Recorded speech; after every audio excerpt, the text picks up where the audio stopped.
முக்கியமான ஒரு poisoning cyanide poisoning. So நம்ம ஆல்ரெடி பார்த்தோம், இப்போ சைட்டோக்ரோம் ஆக்சிடேஸ் இன்ஹிபிட் பண்ணக்கூடிய ஒரு இன்ஹிபிட்டர் தான் வந்து சைனைட் அப்படின்னு சொன்னோம். இந்த சைனைட் பாய்சனிங் பற்றி கொஞ்சம் எக்ஸ்க்ளூசிவாக நம்ம வந்து இதில் பார்க்கலாம். ஸோ இது வந்து ஒரு பொட்டன்ட் இன்ஹிபிட்டர். நமக்கு எல்லாருக்குமே தெரியும் சைனைடு வந்து மேக்ஸிமம் வந்து சூசைடல் சப்ஸ்டன்ஸாக வந்து மிலிட்டன்ஸ், அதாவது போராளிகள் இவங்கெல்லாம் வச்சிருப்பாங்க. ஸோ இமீடியட்டாக போலீஸ்லையோ இல்லாட்டி மிலிட்டரிட்டியோ மாட்டிட்டோம்னா உடனடியாக கடிச்சிட்டு உடனடியாக இறந்துருவாங்க அப்படிங்கிறது நமக்கு தெரியும். ஸோ அது எப்படி காசை டெத் பண்ணுது, எவ்வளவு ஃபாஸ்ட்டாக எப்படி இது வந்து டெத்தை ப்ரொடியூஸ் பண்ணுது அப்படிங்கிறதுக்கான எக்ஸ்பிளனேஷன் இந்த வீடியோவில் இருக்கும். ஸோ இந்த சைனைடு வந்து என்ன பண்ணுது அப்படின்னா, சைட்டோக்ரோம் ஆக்சிடேஸ்ல வந்து ஃபெரிக் ஃபார்ம்ல இருக்கும்போது, அயன் வந்து ஃபெரிக் ஃபார்ம்ல இருக்கும்போது என்ன பண்ண அப்படின்னா, it's going to bind and block. So இதை பிளாக் பண்றது மூலமா என்ன பண்ணணும்னா, மைட்டோகாண்ட்ரியல் ரெஸ்பிரேஷன் வந்து என்ன பண்ண முடியும், இனிபிட் பண்ண முடியும்.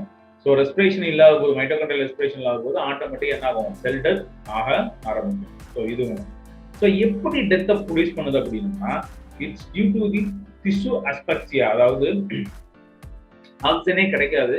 ஸோ அதனால வந்து என்ன ஆகும் அப்படின்னா டெத் ஆகும். ஸோ பர்டிகுலராக இது எங்க டார்கெட் ஆகும் அப்படின்னா central nervous system. So central nervous system affect ஆகிறதுனால தான் வந்து குவிக் டெத் வந்து என்ன ஆகுது, ப்ரொடியூஸ் ஆகுது. ஸோ நான் ஏற்கனவே சொன்ன மாதிரி it's most popular suicidal agent for the militants. போராளிகளுக்கு வந்து இது வந்து ஒரு சூசைடல் ஏஜென்டா யூஸ் பண்ணுது. ஸோ சைனைட் கண்டெய்னிங் காம்பவுண்ட்ஸ், என்னென்ன காம்பவுண்ட்ஸ் வந்து யூஸ் பண்ணுவாங்க அப்படின்னா, கேஸா ஹைட்ரஜன் சைனைடு அப்படிங்கிற கேஸாவும் இருக்கு. அதர்வைஸ் சால்ட் ஃபார்ம்லன்னு பார்த்தா அப்படின்னா பொட்டாசியம் சைனைடு. இந்த ரெண்டு ஃபார்ம்லையும் இருக்கு. ஸோ ஒன்ஸ் இந்த சைனைடை இனியல் பண்ணோம் அப்படின்னம்னா, இனியல் ஃபார்ம்ல அதாவது கேசஸ் ஃபார்ம்ல கூட பண்ணோம் அப்படின்னம்னா, it's cause the coma, seizure and cardiac arrest. Coma வரலாம், கன்வல்ஷன், சீசர் வரலாம், அட் லாஸ்ட் கார்டியாக் அரெஸ்ட் வந்து பேஷண்ட் வந்து நாங்கள் அப்போ அந்த இனியல் பண்ண பர்சன் வந்து டெத் ஆகும். ஸோ அதே இது லோ டோஸ்ல வந்து இது வந்து இன்ஹேல் பண்ணும்போதோ இல்லாட்டி நம்ம பாடியில் இது ஆகும்போதோ என்ன பண்ணா, it's may produce headache, weakness and giddiness and confusion. So and difficult to breathing also.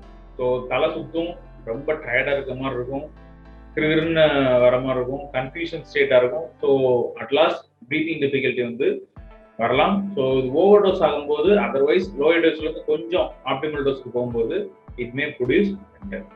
So இதுக்கு என்ன ட்ரீட்மெண்ட், சைனைடு பாய்சனிங் வந்து என்ன ட்ரீட்மெண்ட் யூஸ் பண்றாங்க ஓல்டன் டேஸ்ல வந்து பார்த்தோம்னா, அமைல் நைட்ரேட் அண்ட் சோடியம் நைட்ரேட், இந்த ரெண்டு சப்ஸ்டன்ஸ் வந்து என்ன பண்ணுவாங்க அப்படின்னா ட்ரீட்மெண்ட்டுக்கு யூஸ் பண்ணியிருக்காங்க.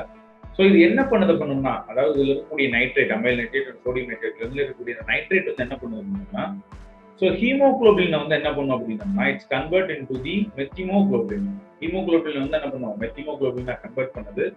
ஸோ இந்த மெத்திமோகுளோபின் என்ன பண்ணும் அப்படின்னா சைனைடோட பைண்ட் ஆகி it's going to form a complex cyano methaemoglobin அப்படின்னு சொல்லக்கூடிய நான் டாக்ஸிக் காம்பவுண்டா வந்து என்ன ஆயிடுது, மாறிடுது.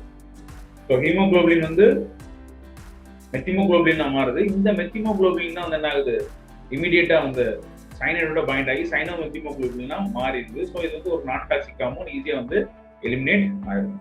So result the cyanide from the at least cyanide from cytochrome oxidase. So cytochrome ஆக்சிடேஸ்ல இருந்து சைனைடு வந்து என்ன ஆயிடும், எலிமினேட் ஆயிடும். ஸோ இது ஓல்டன் டேஸ்ல, ரீசெண்ட் டேஸா வந்து என்ன யூஸ் பண்றாங்க அப்படின்னா ஹைட்ராக்சி கோபாலமைன், விட்டமின் B12 வந்து ஆன்டிடோட்டா யூஸ் பண்றாங்க. இதுவும் கிட்டத்தட்ட அதே சைனைட் காம்ப்ளெக்ஸ் ஃபார்ம் ஆகிற மாதிரி தான். ஸோ இது என்ன பண்ணது பண்ணணும்னா conversion of cyanide to harmless cyano cobalamin. So hydroxy கோபாலமைன்ல இருக்கக்கூடிய சப்ஸ்டன்ஸ் சைனைடோட காம்ப்ளெக்ஸ் ஆகி சைனோ கோபாலமைனா மாறுது. இதுவும் நான் டாக்ஸிக் சப்ஸ்டன்ஸ், ஈஸியா வந்து என்ன ஆயிடும், எலிமினேட் ஆயிடும். ஸோ இந்த ரெண்டு விஷயங்கள் அமைல் நைட்ரேட், நைட்ரேட்டையோ அண்டு ஹைட்ராக்சி கோபாலமைனோ என்ன பண்றோம் அப்படின்னா நம்ம வந்து ஒரு ட்ரீட்மெண்ட்டா சைனைடு பாய்சனுக்கு ட்ரீட்மெண்ட்டா யூஸ் பண்றோம் அப்படிங்கிறது தான் இதோட பாயிண்ட்.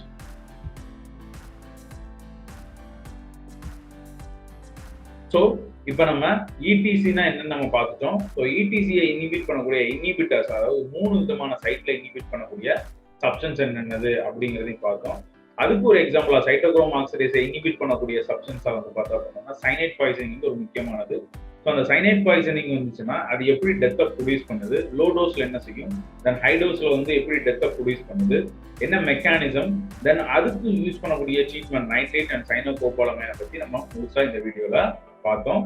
ஸோ நெக்ஸ்ட் வீடியோல பயாலஜிக்கல் ஆக்சிடேஷன் கண்டினியூஷன் நம்ம என்னங்கிறது பார்க்கலாம். பாய்.